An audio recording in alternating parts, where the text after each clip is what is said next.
Okay, so there's a billion ways to look at the Gospels, obviously.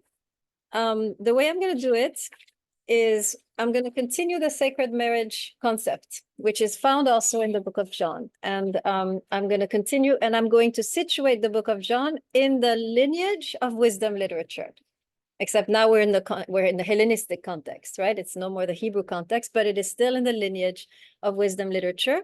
And in my view, it's still in the lineage of Hebrew wisdom literature, right? Even though John is written in Greek, and even though the context is clearly Hellenistic, when you read the way it is written, it is drawing much more from Hebrew wisdom literature than from Greek wisdom literature. In fact, it is written polemically against Greek wisdom literature. There are elements in the book of John that go against the Greek worldview and that resonate much more deeply with the Hebrew worldview. So that is why I'm situating the book of John in this class, right? Which is normally a class on Hebrew wisdom literature.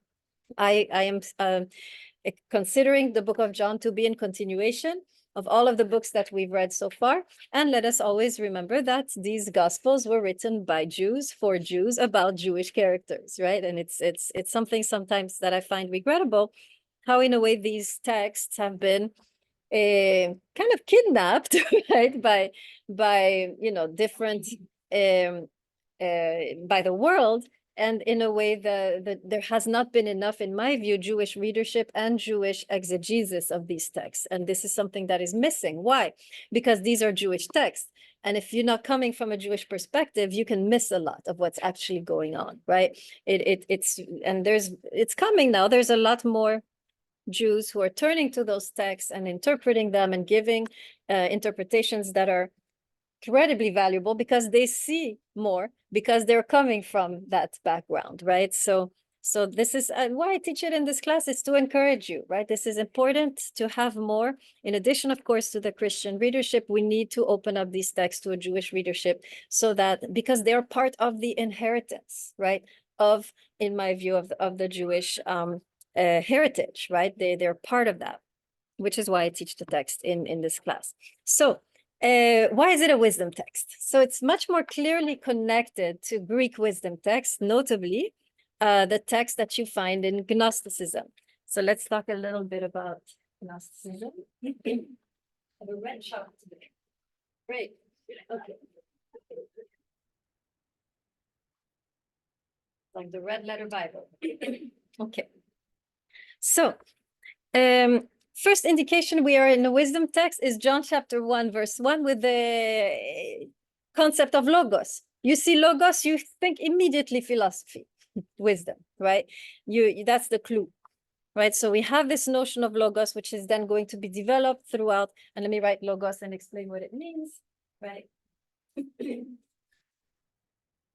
Logos, which means word, or word, which in the context of Greek philosophy, if you read Aristotle, Plato, right, logos is used to talk about the origin of the world. This is the rationality that binds everything, right? This is this is what unites, creates order in the world, is logos, right?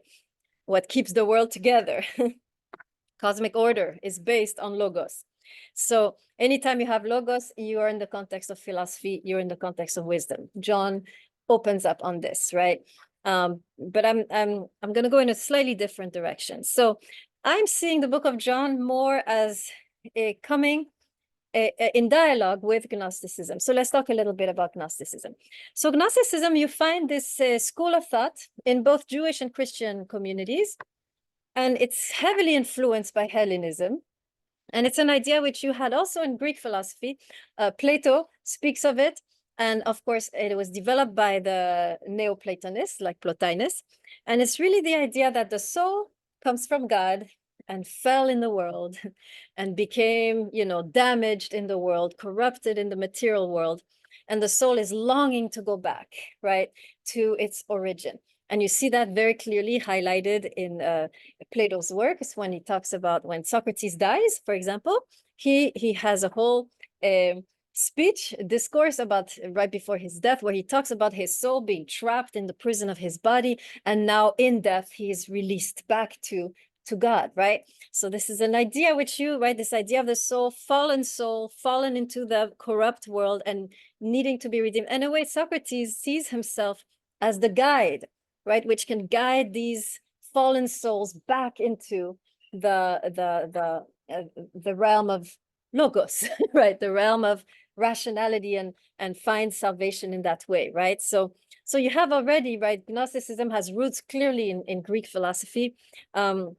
And so you see that in Greek philosophy, and then you see that in Gnosticism. So Gnosticism tells the same story, but a little different. And you'll see now the connection with our text. In Gnosticism, you have, it's not the soul, it's an entity called Sophia, which is the Greek word for wisdom. So now we're entering back into our class, right? Sophia, which is in Greek means wisdom. Right, so you can see how we're approaching our the concepts we've talked about. So Sophia is kind of accidentally actually creates herself, right? She kind of pops out, of God without being asked to.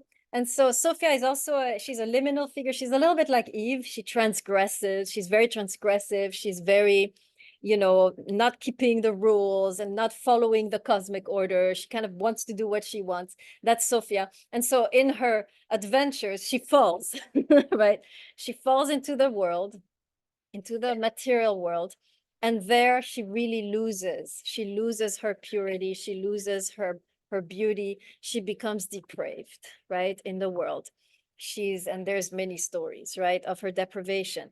And so at one point, there is a masculine figure, of course, which comes to the rescue and has to lead her back to God, right, from which she has fallen. And in many Gnostics texts, this masculine figure is Simon I forgot. He's mentioned in the New Testament, some guy. So that's the classic Gnosticism. But then you have the Christian Gnosticism, where you have Jesus now is the one as a figure of Logos, who comes down from heaven and leads Sophia back into. So now you remember, before it was the philosopher who led the soul back to the Logos, but now it's Jesus, right, as a figure of Logos, who leads this fallen, depraved Sophia back to God. Follow me?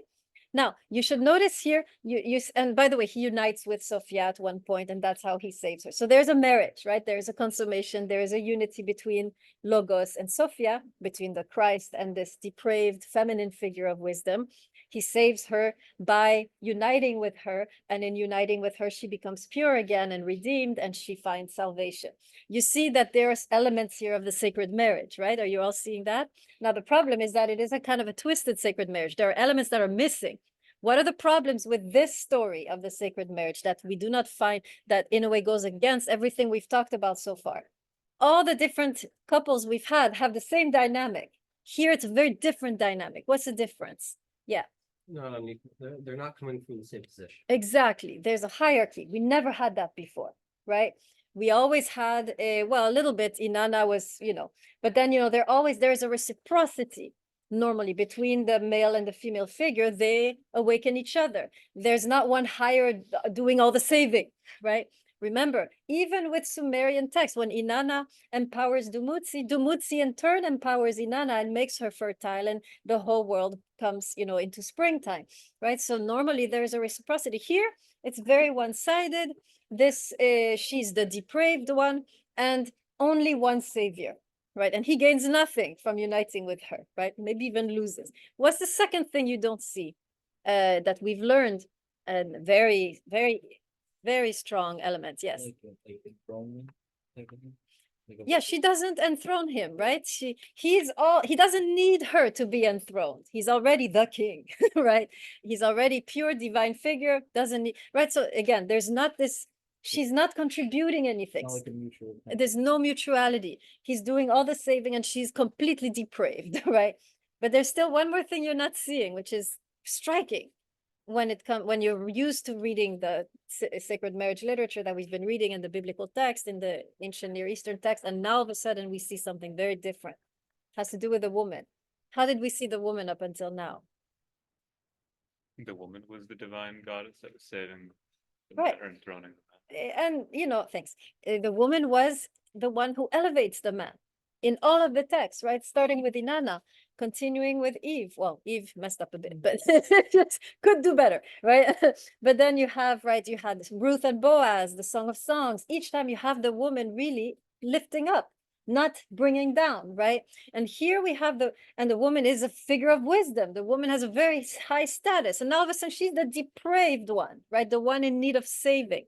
So you can see how you have this sacred marriage, but it's a very distorted sacred marriage. And why? Because of the Greek influence. You can see here very clearly the classic Greek misogyny at play, right? Stemming from Aristotelian philosophy, right? Which I mentioned, I think, when we did Eve, right? Where the woman is the one who is morally inferior, the man is the savior, right? And you have this notion that the woman is naturally depraved in Aristotle, or well, not depraved, but you know, she's a bit weak and can't control herself, right? So you have here really the sacred marriage, which comes from ancient Near East and plays out in the biblical text, now finds itself really twisted out of shape, in my view, in the Gnostic rendition of it, right? Yes. Put in a subservient position. Exactly, here, right? Yeah. Yeah, absolutely. And she has no power. Exactly. She's inferior and she has no powers, whereas the woman up until now is at least equal or superior, only with Inanna. The rest, they're all equal, right? But and they all the women had some power, right? They had some, you know, power to inaugurate and elevate the man, and the man likewise had power over them. So you can see now how things have become a bit distorted. So now comes the book of John, right? Which you will see similar thing playing out, but polemically. Let me write this word because this is very important. And we mentioned it already, the word polemic, right? Polemically. In other words, he's going to use the same concepts, but retell the story against, right? He's going to, in a way, the way he retells it will be to distantiate himself with the Gnostic rendition of it, right? So what we're going to see in John is a similar thing. We're going to see a lot of fallen women, right? We're going to see this Logos figure represented by the Christ, right? Of course, the Christ is saving the women. That's similar to the Gnostic text, but here are the two main differences, which I want to emphasize, which we will notice, right?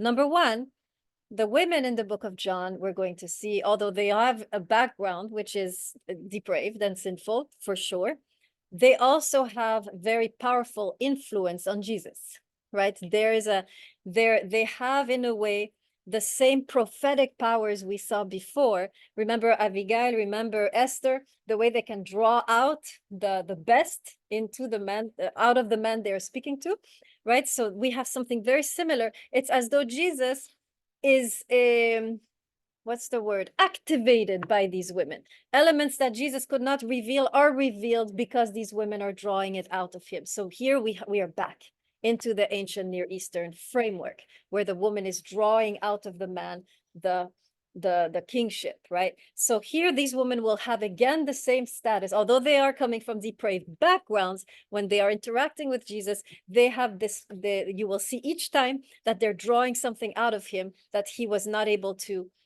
release or offer until he met them, right? They draw it out of him, and he in turn, of course, is inspired, right, and awakened by these women. It's as though without these women he couldn't give and offer up as much of himself. They draw it out of him, right? So we're going to see, so in a way we have the same characters, the same cast of characters, but we have the dynamic is told differently in a way that is much closer to the ancient Near Eastern concept of sacred marriage, of reciprocity. The woman is the equal of the man, and so forth, right?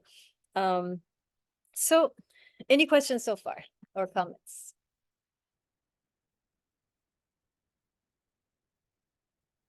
Okay. So one way that I think will be really helpful to read the text, I'm not going to go into the whole discussion on whether Jesus was God or not and so forth, because for our class, it is irrelevant, interestingly. But I'm going to follow the Song of Songs framework, where the man and the woman are figures of the divine. So I'm going to read the text in that framework. So whether we believe Jesus is God or not is fine, whatever you want. But in the text, we can read certainly Jesus as a figure of the divine and the women that he encounters as figures of humanity in a way that is very close to what the Song of Songs, the way we read the Song of Songs, right? So this is a hermeneutics, which is Jewish, which is very familiar to us, right? To read the characters of the story as symbolizing something deeper, a deeper drama, right? Just like we read, if you recall, the Song of Songs, the man and the woman, the way they interact is pointing us to a deeper drama, which is the drama of God interacting with humanity. I'm proposing here, when we read the book of John, to read it in that way. You have Jesus interacting with several women. There is actually a deeper drama going on where we are learning about how God can interact with humanity, right? So does that sound acceptable? Can we go on this basis? Okay, so whether you believe it's divine or not, that is of no consequence, right? But certainly I will read him as a figure of the divine and the women in his life as figures of humanity. And what we're going to learn, why it's important to read this, in my view, is that we're going to learn from these women how we ought to interact with God in order to draw God into the world. I think if you read later, if you come to the class on Jewish philosophy, if you recall, the Hasidic movement was all about drawing God into the world and what can we do to bring God into the world, to kind of magnetize the divine presence into the world. When we read these stories here in the book of John, this is what we will learn. The way the women are interacting are teaching us some very profound truths as to how we as human beings can attract, empower, activate the divine. Right? We're going to see how we ought to interact with the divine so that the divine is released, is poured out into the world through the interaction. Do you follow? Okay, so that's basically what we're going to do. That's the framework. All right, we're going very fast. Great. All right. So let's go a little bit into authorship, and then we'll look at Mother's House business, and then we'll be done for the day. Any questions? Is that a question? No. All right. Any questions so far? Nothing? Okay. You're a very docile class today. Good. All right. Gospel of John. It's interesting. It's one of the latest gospels, right? So you have the first gospel of Mark is the first one, most likely to be written. Why? Because it's a very succinct narrative, very short, dry, and is also interesting. Gospel of Mark, it's early gospel because no one understands what's going on, including the author. The whole gospel is riddled with questions. Who is this guy? What the hell is going on? What just happened? And it ends with a question. It's very powerful, the Gospel of Mark, because it ends with not the resurrection or Jesus ascending into the clouds. It ends literally on the open tomb and the women being puzzled. And that's the end, right? So it's the gospel which is the closest to the actual historical story of Jesus, because this gospel is just not understanding what's going on. The disciples are puzzled, the Pharisees are puzzled, everybody, no one understands who this Jesus is. The women are puzzled, and it ends with the open tomb. And later, of course, if you read the Gospel of Mark, you have an ending which is very nice, and Jesus came back. This is not the real Gospel of Mark. This was a later addition, just so you know. If you get curious and want to read it, you'll see that then Jesus pops back after, all resurrected. It's not in the original text. The most early manuscripts end with the empty tomb, right? So that's the earliest gospel because of that. Things have not been processed. People don't know what just happened, what hit them, right? Then you have Matthew and Luke, which are building on Mark, but they're adding. They're embellishing the narrative. They have an agenda. Matthew, for example, is trying to reach a Jewish audience, is going to frame everything in with Jewish metaphor, Jewish text, is going to allude a lot to Jewish text, and then Luke is reaching the Gentiles, right? So he's going to be much more rational, progressive, and so forth, right? And then you have John, and John is unique because none of the stories in John have anything to do with the stories in Mark, Matthew, and Luke. It's a completely different source. It's like somebody popped out of nowhere and came out with a new gospel, right? Most of the stories in John are not in Matthew, Mark, and Luke. And there's almost no connection. And the gospel is heavily manicured. You can sense that it's a gospel which is written as a wisdom text in order to give a mystical message, much more than a historical narrative like the other texts. The other gospels are trying to show This is what happened. This is the events. That's what he said. John is not interested. John is looking at the mystical meaning of what happened, right? What is this interaction between this godlike figure or this figure of the divine? What is Jesus teaching us about how we ought to create intimacy or achieve intimacy with God? That's the goal of the gospel. The goal of the gospel is mystical union with God. How do we achieve intimacy with the creator? That's the whole goal of the gospel. So it's a very, and so all the stories you need to read, of course, maybe they actually happened, doesn't matter. You need to read them symbolically, right? Everything in John is symbolic. It's a wisdom text. It's not a historical text like the others. It doesn't pretend to be history. It's a teaching. It's a wisdom teaching. And so all the stories you will see there, you got to read deeper, just like the Song of Songs. Gospel of John is the closest in genre to the Song of Songs. You have to go deeper and see what is actually being taught about God and humanity and how they can be united in this intimate connection that perhaps was not so developed before. Right, in traditional Judaism, intimacy with God is a kind of crazy idea, right? You can't have intimacy with God when you got to go through 20 sacrifices. I mean, you can, but it's complicated, right? Here you have this idea that it's possible, anybody at any time, to achieve this powerful union with the Creator, right? Which, by the way, and this is interesting, and I think you'll like this, you can sense almost an Eastern influence here, because intimacy with God is a concept that was highly developed in India. The idea that God is within already, right? Here we have the idea that God can be lodged, that can dwell within us. We are told in the text to dwell with God, and God dwells in us, as though we were the new temples, right, of God. So the text of John, because it is influenced by Gnosticism, and Gnosticism is influenced by Eastern thought, is the most Eastern of the Gospels, right? And this idea of intimacy with God was not foreign in the Far East at all. It's foreign in the Middle East, where God is supposed to be separate, but it's not a new concept in the East. And this concept has, in a way, come to Palestine at the time. Right, you have it in Egypt, well developed in Alexandria, and then of course through Gnosticism brought here. Right. Okay, so that's the keys. These are the keys to read the text. Any questions so far before we go into Mother's house? Yes. I mean, I would push back against the idea that intimacy with God is a foreign concept to Judaism at the time. Go ahead. Because, and maybe the reflections on it were different at the time, but our kind of conception of why sacrifices are needed in order to become close to God is that didn't come out of God wanting to create an obstacle to Yes. being with Him, but rather create an easier path to being with Him, Very because good. He matched the kind of already standard methods of sacrifice that other nations were already doing. And so Jews are like, oh, we want to do what they're doing to get close to you. And He said, okay, that works. Excellent. So that's why. And you can go now to go deeper with you in your track. Right. Let me go with you. The notion of sacrifice is giving us really the structure of approach to God, right? To approach of any kind of relationship we want to be intimate with. We talked about this. As you sacrifice, as you set yourself aside, you make room for the other. It is he's teaching them the concept of tzimtzum, right? The sacrifice is really the origin of the Kabbalistic concept of tzimtzum, which means the contraction of God in order to make room for us. And here it's the opposite. We contract in order to make room for God. So the sacrificial system, although it looks like a big, heavy, primitive system, actually there are theological truths, psychological truths that are present in that system that is, kind of teaching through the ritual. You're learning this, right? So I agree. And of course, later, when the temple is destroyed, prayer, right, and so forth, replace, and you can have then this, and then of course you get to Hasidic thought, and this is just pure intimacy with God, right? This is so it comes then, right? It begins then. But you're right, I agree. Yes.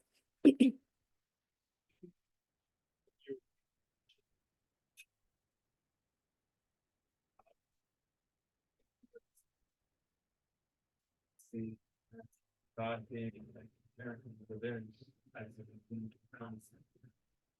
That's the difference. Like you have intimacy, but God is still other.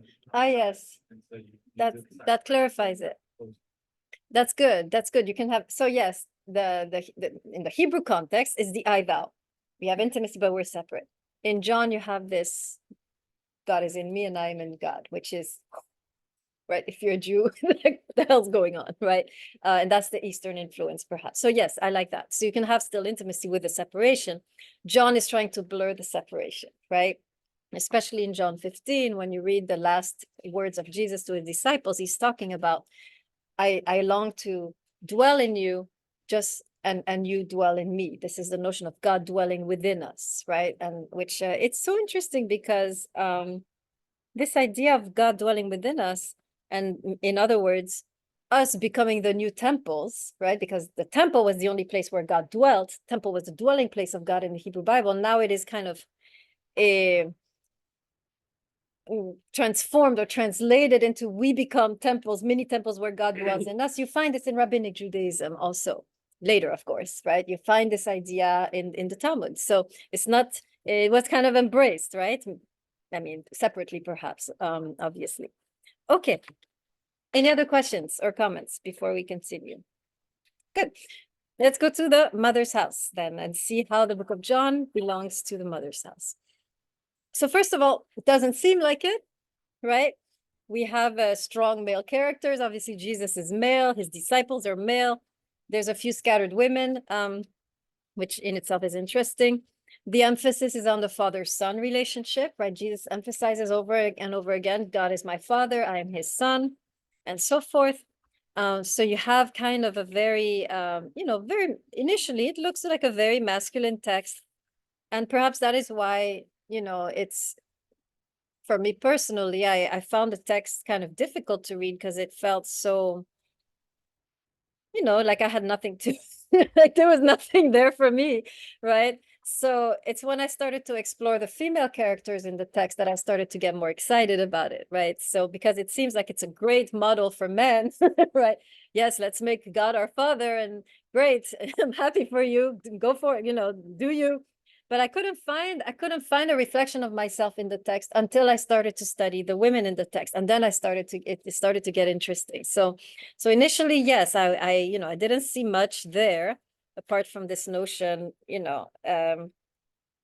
it felt like a very private relationship between a male character and a male God, right? And then male disciples. So, but as you will see, there is also a lot of feminine elements, incredibly amount of feminine elements in the text, which then made it a little more, I was able to connect a little more. So first of all, what I learned, because by the way, New Testament is not my specialty, so I am learning this, right? I come more from the Hebrew text background, so it took adaptation to really get into the Greek Hellenistic context, the Greek language, and the way this is told is so it took a while, but I think I'm finally getting somewhere. So I'm happy about myself being able to discover interesting elements in these texts. So first of all, we see it's very interesting in this text as I was reading the commentaries and studying it.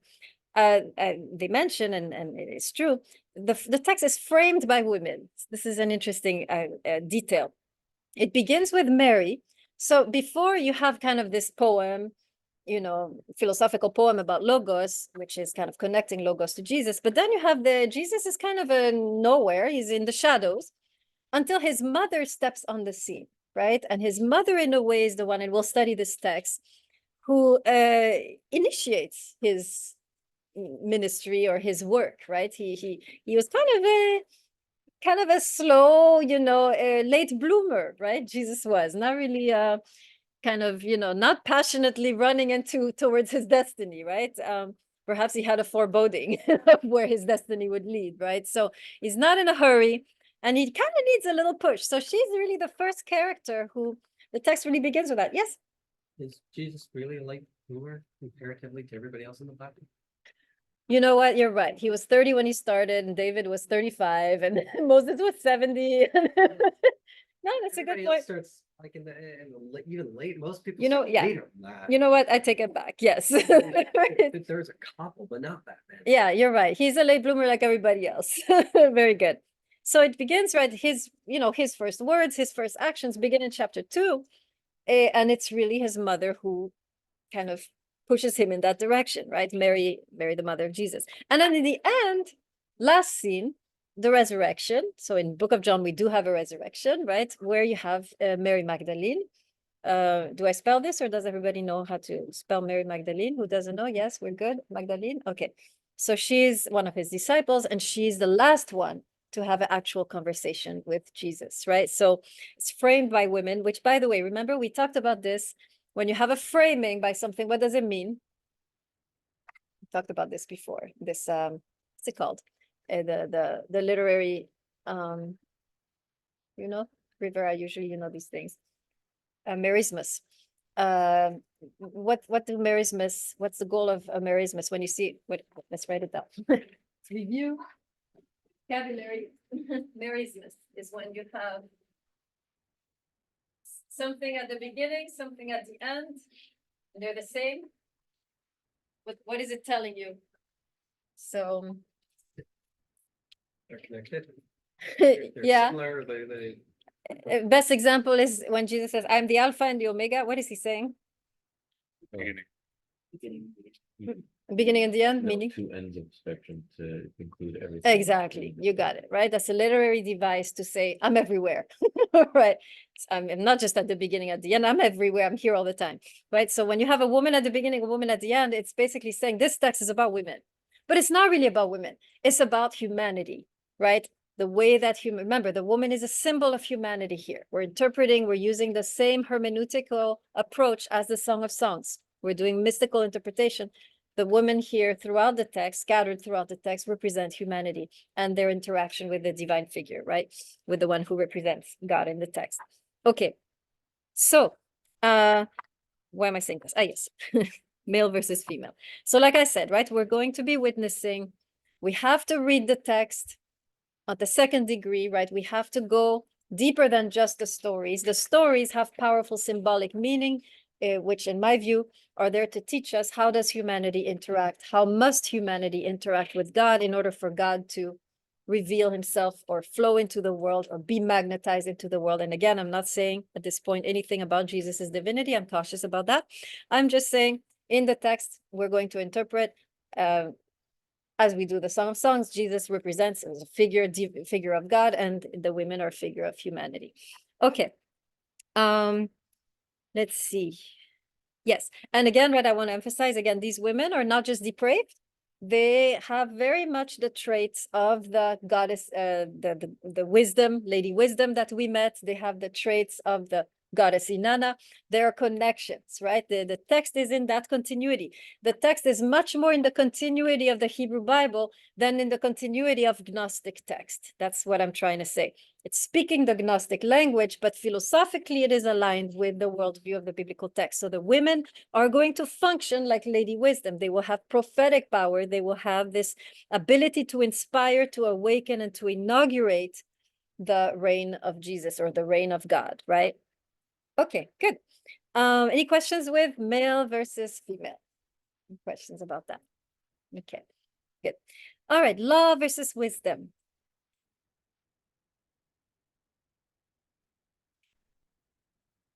Okay, so first of all, as in many of the texts we studied, all of the women that we are going to study and that are featured in the gospel are problematic.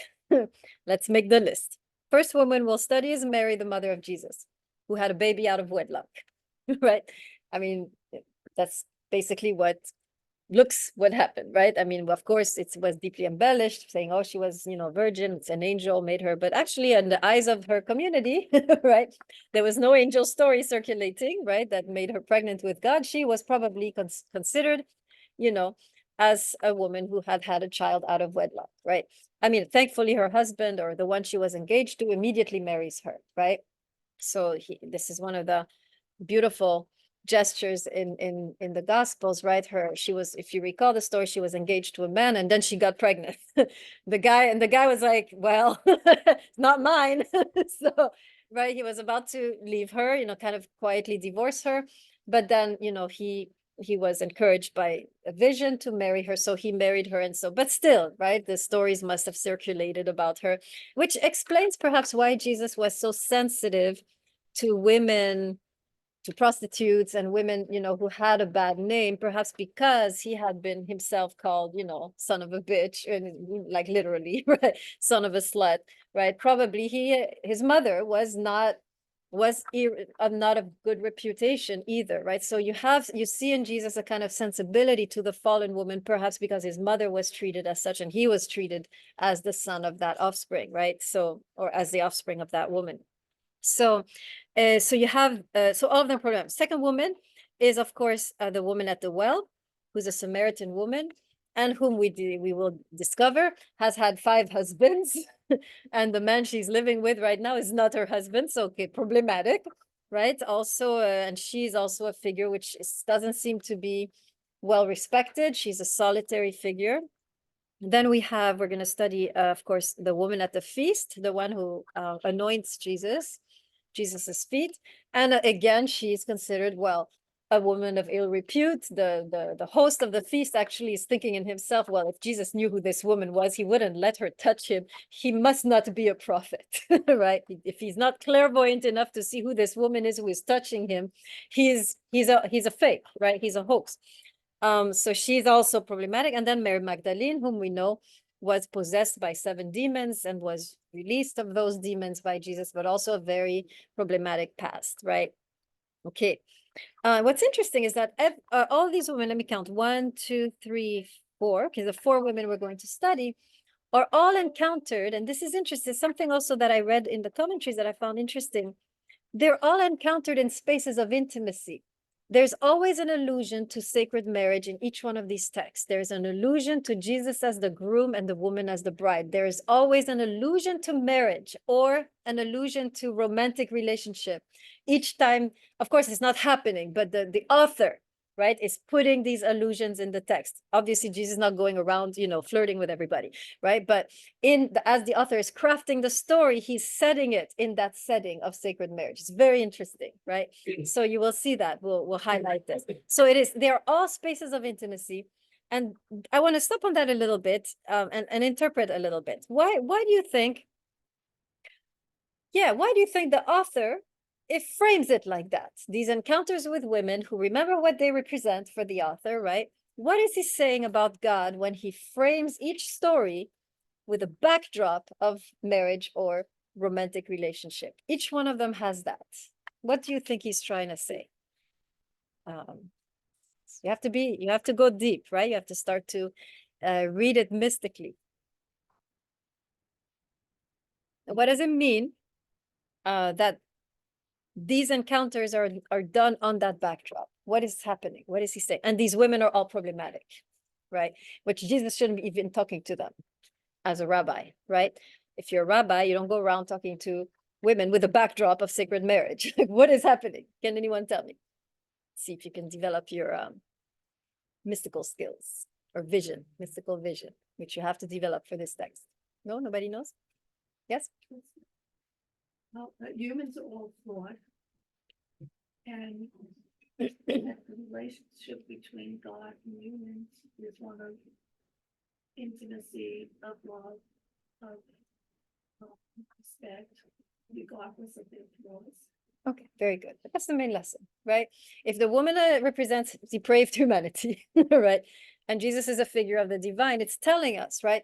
God is close to the brokenhearted. I'm quoting the Psalms, right? Psalm 51, I think, right? God in a way is closest to the brokenhearted. That's where God can come close. If you're not brokenhearted, there's no, right? There's a Talmudic text that says where there's arrogance, God cannot dwell, right? This is all, there's the notion of brokenness, which is telling us, right? God is closest to those who have been broken, right, by sin and so forth. So, and you have, of course, the beautiful Talmudic text here in Brachot. I'm quoting it here. In the place where the sinner is standing, even the perfectly righteous cannot stand. It's interesting. You all, do you recall this text? Those of you who know a little bit, right? In the place where the sinner is standing, even the perfectly righteous cannot stand. Let's try to interpret that, because that will help us understand what Jesus is doing. Remember, this is something that we don't often realize. Jesus is closer to the rabbinic teachers than we think, or that we know. right? In fact, there are a lot of common elements between Jesus and the Pharisees of the time, right? He's actually teaching in content and in form, like the Pharisees, like the rabbis of the time. So when it's I think we did this in the class, Michelle, if you recall, we looked at the connections, the parallels between rabbinic stories and the parables of Jesus, right? They teach in exactly the same way. They have the same stories and the same way of teaching, right? So he's actually, many people start to wonder if Jesus was not just a kind of a renegade Pharisee, right? He was very close to the, so when I'm reading, in the place where the sinner is standing, even the perfectly righteous cannot stand, what does that mean, first of all, in the Talmud, this very, very famous passage? Anybody know? Yes. Like, I think I heard something similar before, and like the way I always thought of it is that it's much harder to be a sinner that like repents and is able to build themselves back up than to be someone that's always righteous and has never made a mistake. Exactly. But then why does it say that you're right, but here the text continues, for it says, peace, peace to him who is far off and to him that is near. That's the quote. And basically saying where the, and this is in connection to the throne of God, right? So basically saying in the place where the sinner is standing, there, even the righteous can't reach that proximity to God, right? Do you see the connection here between this and what the Gospel of John trying to say, right? The disciples, and this is so interesting because when we read, there is an intimacy between Jesus and these women that he does not even achieve with his own disciples, not even the three favorite ones, John, James, and I forget the other one. Right, Peter, obviously, right? He has a level of intimacy with these women that he doesn't achieve even with his disciples. Why? Because there's a brokenness there that the disciples don't even have. This is very close to what the Talmudic text is saying. In the place where the broken are standing, right? These broken are closer to God than even the most righteous person, right? So it's very similar teaching. Okay, any questions before we go to vertical versus horizontal? Yes. The text, I think it even means actually have names. In the Hey, text? John. They're all Mary, except the woman at the well. But it just says his mother, it doesn't say. Yeah. Mary. That's true. It just says, you got a woman, he's speaking to a woman. Yes, that's And I think yeah, it's, good. you know, by not giving them names, Yes, it gives it a greater identity of saying they're representing humanity. the generic, yeah, Instead, when you give it a name, very nice. then it becomes that individual Nice. rather than all of humanity. I like that, absolutely. So perhaps intentionally he's not giving names because he's telling us, I'm not just talking about this particular woman, I'm talking about something deeper, And right? like, you know, in some of the Hebrew Bible texts, I mean, important women, there's no name whatsoever. Mm. That's true, You know, that's true. And it just was like, they don't need a name because they just, don't need- they just serve a very small function. but Exactly. They're not a name. Right, and here it's it's different intention is to, like you said, shows that the woman is representing a collective, right? It's representing something bigger than herself. Nice, nicely put. Any other questions? Good. All right, moving on. You guys are making me go very fast. I feel like I'm in a speedboat. Okay, continuing on the speedboat. Vertical versus horizontal. Okay, so same thing here. We have an emphasis here on encounters. Jesus teaches through encounter. He doesn't teach from the bima, from the podium, from the temple. He occasionally teaches at the temple and in the synagogue, but most of the time he is having conversations. And it's interesting because what is recorded in all four gospels are never his teachings in the synagogue or in the temple. It's always a record of the intimate conversations he had with so-and-so, so-and-so, so-and-so, and even so more in John especially. I mean, it's true that in Matthew, Luke, and Mark, you have some record of, you know, when he was addressing crowds and teaching in the temple, but here you really don't have that. You have just conversations, sometimes one-on-one conversations, and then somebody eavesdropping, John probably, right, and recording those, right? So it's as though Jesus is saying, I don't teach from a place of verticality where I am the authority and you guys are the flock. I teach in dialogue. It is in our encounter. And this is important because what you'll notice in John is that depending on the interlocutor, whoever he's speaking to, Jesus is giving more or less of himself, depending on how receptive the person he is talking to. Jesus is able to reveal a lot or a little, right? So there's really it's dialogic, right? Jesus cannot say what he has to say unless the person is drawing it out of him, right? There's really this element of it is in the context of conversation where not authority that Jesus is going to reveal himself. As the person is asking questions, inquiring, as the person is inquisitive, Jesus is pouring more and more into that person, right? So that's again coming back to this notion of the in between, right? The Buberian notion of God is between us. It's interesting because he tends to have these conversations outside of the walls of Jerusalem or the walls of the synagogue, is often at night or at a well or in a party, right? It's always in very mundane occasions that Jesus is having the deepest conversations.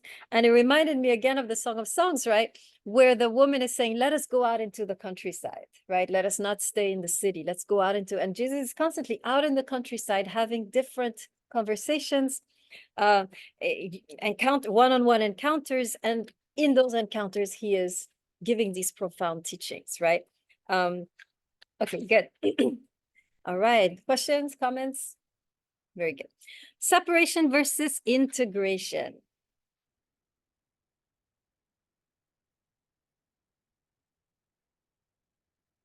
That almost belongs in law versus wisdom, but whatever. Good. Separation versus integration. One of the things we're going to notice immediately, although Jesus, I'm going to show in a bit, is much closer to the Pharisees in style and in content, he's also kind of irritating to them because he's consistently and systematically breaking the laws of purity intentionally, right? I'll give you some examples. So at the time, of course, there were laws, what you touch, what you don't touch, right? This is really in essence, and I'll tell you what those laws were, right? First of all, you don't touch a woman, never. Although Jesus doesn't go around touching women, women touch him, right? So you have several instances where woman is touching him. One of them is, we'll study, is anointing his feet, right? Very physical contact. Another one is touching his garment to be healed, right? So there's the element of touch, which is kind of, kind of shocking, right? Kind of if you're in the context of the time where especially if you're a Pharisee, you're not going to even look at a woman. Like, you're supposed to be very focused. Here you have the element of this, the boundary is broken when it comes to Jesus, right? Yes, question? I mean, much like having a whole of it is a bit more just during the period of need. True. But I mean, if you're a Pharisee, you're not gonna, there's no physical contact between you and a woman who's not your wife, right? Right? No, no. You can Not hug, touch. necessarily. No, really? You can touch, because you can't even shake hands nowadays, right? Well, First of all, Now comparing it now is to then, It's not the same? something else. Okay, very good. Pre-temple, there's post-temple. Ah, excellent. So it was more, And some people do like, I don't even want to do that, so I won't do this other lesser thing. yeah. So, but at the time you think it was more loose. Like our relationship with ritual purity laws is different now because we're post-temple, and still lots of the resources by yes. which we could purify ourselves are not there. Ah, okay, so we're more careful. Is that the idea? Exactly, Okay, yeah. excellent. All right, good. But even to that point, the woman who touches his garment to be healed, if you know the story, she has an issue of blood. So she's constantly in a state of impurity, right? But she falls under a different category entirely. But you're not supposed to touch even in those contexts, right? She's the same. Like an affliction sort of. She's perpetually bleeding, right? She's so that's I believe that is considered a state similar to when the woman has her monthly period. It's not, it's a different. It's different? category Yeah. completely. Okay, excellent. It's also impure, but it's a different category. And you can completely that's touch, not related. Okay, very good. Okay. Fair enough. All right. I'll take that out. It's very good. So the other place with touch, which is this one I know is problematic. Correct me if I'm wrong. Is you're not supposed to touch lepers, right? No. And he goes around. He will intentionally touch the guy, right? So there's really this idea of crossing the line, right? Yes. No. The priests used to go and inspect the lepers as part of their job. All right. It wasn't really a cult. He was not. But he's acting like one, He's right? acting like Yeah. one, but at the time, everybody kind of know what's going on. Like, Fair so enough. All right, so I gotta cross this out, this whole section. No, just- I think it still works. I think it's fine. Yeah? The leopard The is leopard not thing supposed to be still in the works. can. All right, all right. Yeah. All right, very, very well. I keep the leper. Isn't she right about the bleeding thing though? Because didn't we read that in the recent parsha about how if, like even outside the 7-day period, if there's like they're No, bleeding. that falls into There's a different thing, category. there's a Zava and a Nida. Yeah. But, That's uh, like a different sort of thing that needs to be like. but is a touch, so the zava, as you They're say, still like considered unclean till evening. Right. They go into the mikvah. I mean, I'm not sure about that, but It's it's a long, different it's category. complicated, I haven't gone through the entire thing. do, and then tell me what you find. Okay. I have a Gemara right now. Just like. Yeah, is there, so Anthony's asking if there's since she is sick, isn't, but you can still touch a sick person, like they were saying, if you're the priest, you can Yeah, touch so pretty much sicknesses anyone. Are sort of fall under different categories. Yeah. That like require like touch or whatever different rituals for healing and purification, so it's different sort of protocols. Very good. I will go verify this notion of the blood, because you haven't studied the whole treatise, so I'm going to go and find. I mean, I'm not gonna go to the treatise, I'm gonna go to some authority who has read the treatise. But for the leper, I think we can see that there is clearly an intention to blur the lines. Now, let's ask ourselves why. I'm curious, right? He's doing this intentionally. What's the point? I mean, it's not just trying to be shocking, right? He's not just trying to be sensational. Why is he blurring the lines between pure and impure? What do you think is going on? What's his intention? Well, he might also be a little bit trying to be like sensationalized to sort of like, I mean, publicity kind of stuff. Okay, you can say that. But if we give him the benefit of the doubt that he's generally trying to teach something, right? What would he teach at that moment? Yes. I mean, it could be a message of healing because in the Bible, could be literally what he's doing in that situation, but it's also a commentary on how by being in contact with sinful people, you're elevating them to be better than what they are. I like that. Here's a story, obscure story in the book of Leviticus, which I remember studying and being really excited about. So this is the story of a vessel. You know, the book of Leviticus is about purity and impurity, right? So they talk about how to cleanse different vessels, clay vessel, whatever. And you have this law, very obscure law, which says that, okay, if you have an unclean vessel and you put it in stagnant water, both become unclean, right? But if you put it in living water or running water, what happens? And does the water become unclean? Stays pure, right? So it's kind of what you're saying. He's touching them, but because he is such a powerful teacher, right? So inhabited by the good, neither does he become impure, and at the same time he purifies, right? It's the same idea of the containing living water. In fact, the notion of living water is a key term in the book of John, right? So you have this idea that I can touch because not only will I not become impure, but you will become pure, right? This is, that's so to your point, right? This could be one way. Another idea also is the notion of the blurring of the lines between humanity and the divine, right? Before, humanity and the divine, no contact.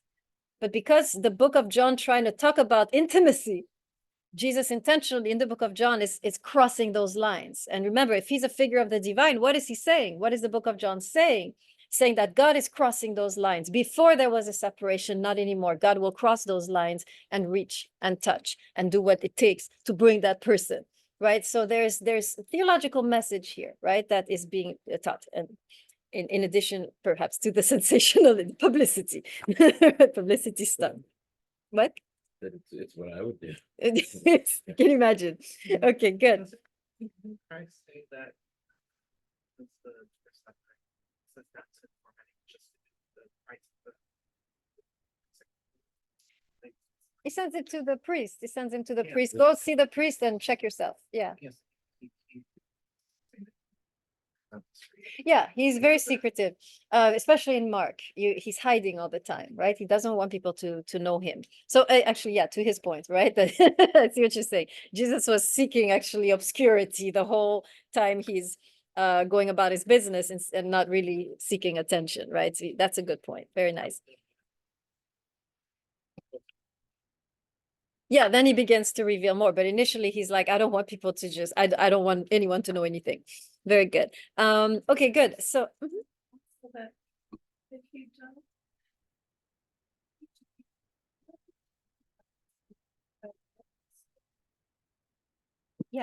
Right, you physically see, what do you know, but, physically you can see somebody who's in that, physically you can see somebody, physically you see somebody, who has, AIDS, not to humanize that person. That, Very nice. That the touching is saying, they're human like you, everybody else. Yeah. And deserving of the relationship with God by everyone else. Very nice. And in this way, he's taking a step further, right? Because initially, if you recall, the temple is the only place where God dwells, right? And there's a number of people who can never go to the temple, right? People who are who have some distortion or flaw in their body are not allowed to the temple, right? So you have kind of this kind of breaking of that, saying, well, no, everybody now. You're not seeing. No, that one, that is really there. Like that one. No, you can't serve. in the temple. Very different than bathing. Yeah. Okay. Can't be a That only applies to You the can't- priests. Okay, fine. Yeah. All right. I bow to your knowledge. That Yes. also includes left-handed people, so like. It does, right? Yeah, It's a yeah. crazy passage. Yes. Okay, very good. But the priest, remember, is the one coming the closest to God, and these people cannot come close to God in that way. I guess I'll continue. Right. It still works, what I'm trying to say, right? They can't come that close. They can come out there, but they can't go that close. Whereas Jesus, in a way, is in a way moving not against, but he's kind of questioning that, right? Or challenging that when he's in a way saying, no, everyone now, those who were far are now near, right? That's one of the, I think, leitmotifs of the book of John. Those who never could have access to God, now I'm crossing that boundary, right? There's really an intention to cross that boundary and to create a path, right, of intimacy between God and a humanity which otherwise couldn't, right? Okay, good. Let's go to temple versus garden, and then we'll be done. And I thought I was going to be done at 4, but no. All right, that's fine. I'll finish quickly. Okay, so again, remember receiving versus doing, right? Temple versus garden. We have a beautiful story. This is not in John, it's in Luke, I believe, where you have 2 sisters who used to be friends with Jesus. And occasionally he would go and stop at their house. This is Mary and Martha of Bethany. And there's one particular funny story where he arrives with all his disciples, and of course, you need to prepare everything, cook for all these people. So Martha, who's a doer, quickly gets to work. And Mary, who's a contemplator, just hangs around, dreamily listening to Jesus, right? And she's just sitting there and just part of the conversation. Meanwhile, Martha is over there trying to put everything together. And at one point, she's so frustrated, she gets to Jesus, and she's like, tell my sister to help me. And Jesus looks at her and says, well, I'm not going to do that, right? Because she has chosen the right part. And you are worried about too many things, right? In other words, saying the true service that I want, right, is not doing, it's receiving, right? She has chosen the right part, the right portion by sitting and listening. And by the way, sitting and listening is a code word for disciple, right? There were not many female disciples at the time. Jesus was one of those who crossed that line also by having female disciples, right? So Jesus, in a way, is saying what I'm looking for is not so much doing for me. What I'm looking for is receptivity. But clear? Am I good? Y'all are fact checking everything I'm saying. Not easy. Okay, good. I'm seeing like signals. Good.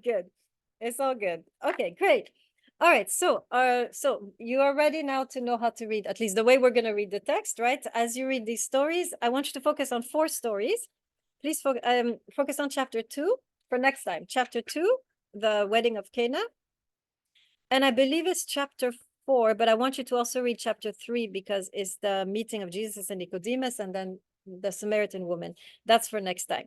Oh, before we continue, a quick word on anti-Semitism in the book of John. So, deemed the most anti-Semitic gospel of the gospels, I'm going to clarify a little bit what's going on so we can navigate this. Can I have 5 extra minutes? Is that possible? Yes? Okay, good. All right.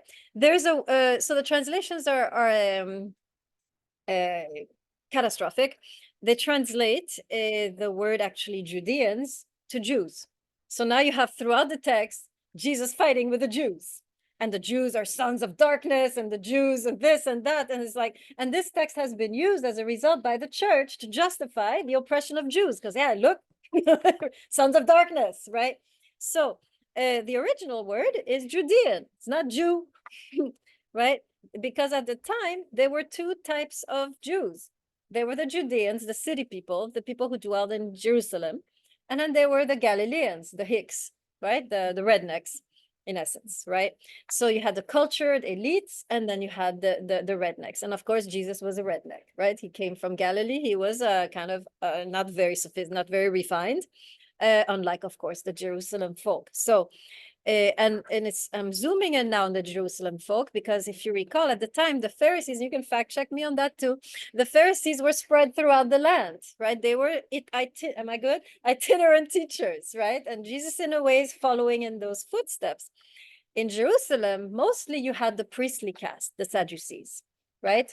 So when I believe that when the text is using the word the Jews, is referring to the Judeans, i.e. the Sadducees, the priestly caste, is not referring to the Pharisees, who will become the movement, who will initiate the movement of Judaism as we know it today.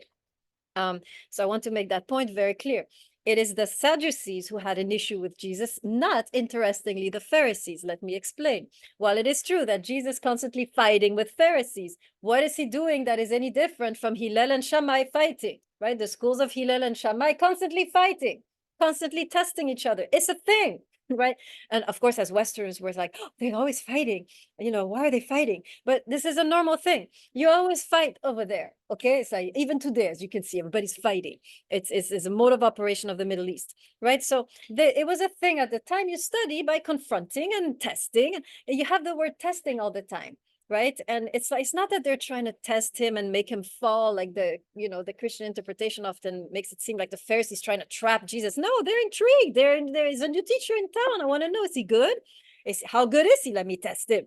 It's to see how good the guy is. Let me see whether I can, trust in you. So Just that.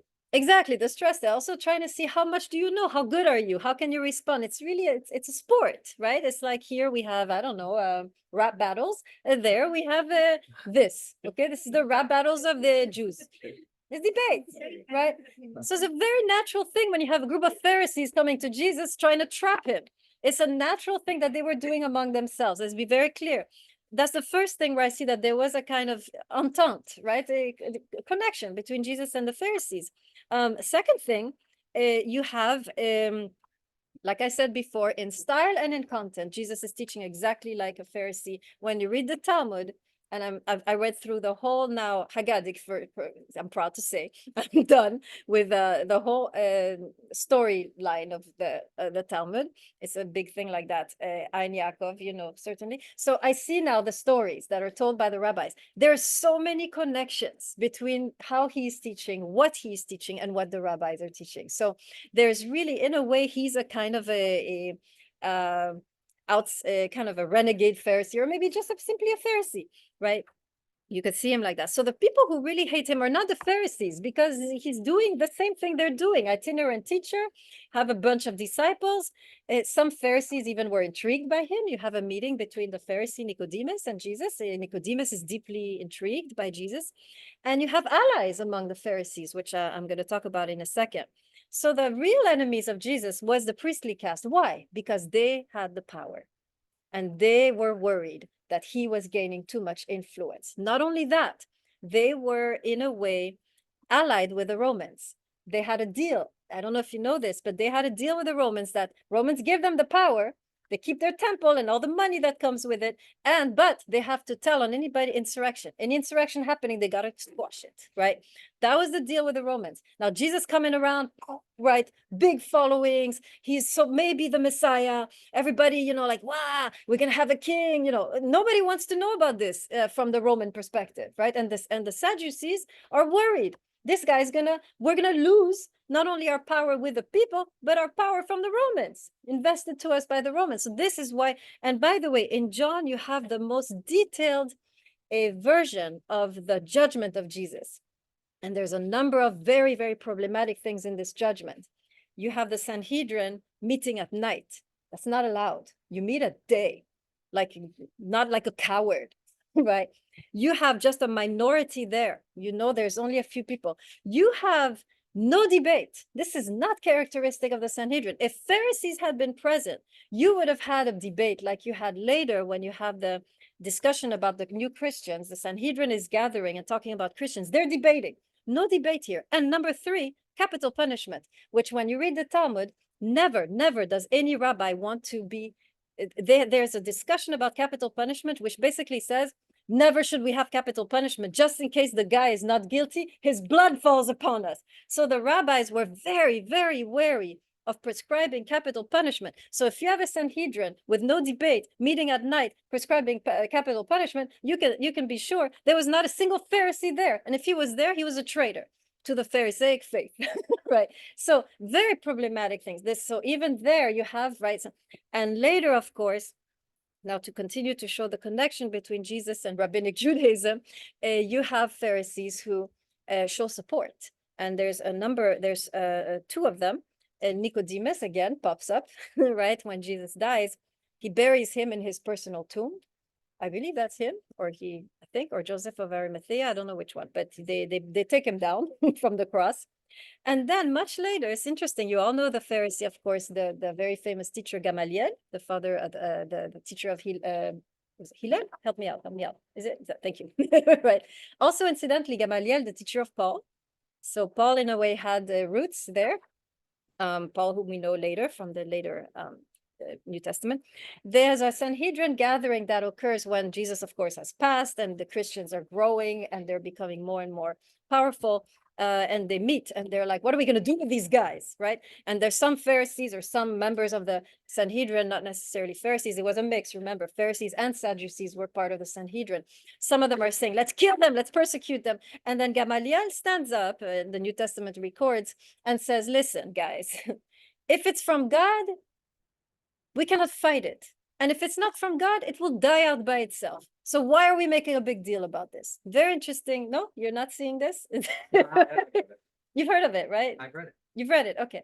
Yeah. So it's very interesting. So in a way, he's saying, let's not get carried away. We don't need to be persecuting these guys, because if it's not from God, it will die by itself. And if it's from God, how can we fight it? Right. So you sense there was definitely sympathies between a lot of the Pharisees and Jesus.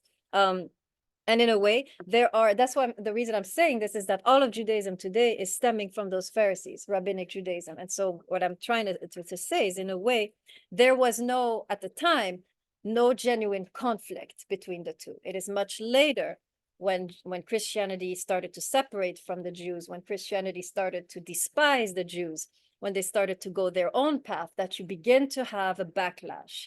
A tension between Rabbinic Judaism and Jesus and the sect of the way, right? But at the time of Jesus, you certainly had a lot of sympathizers. Okay, there, I leave you with that.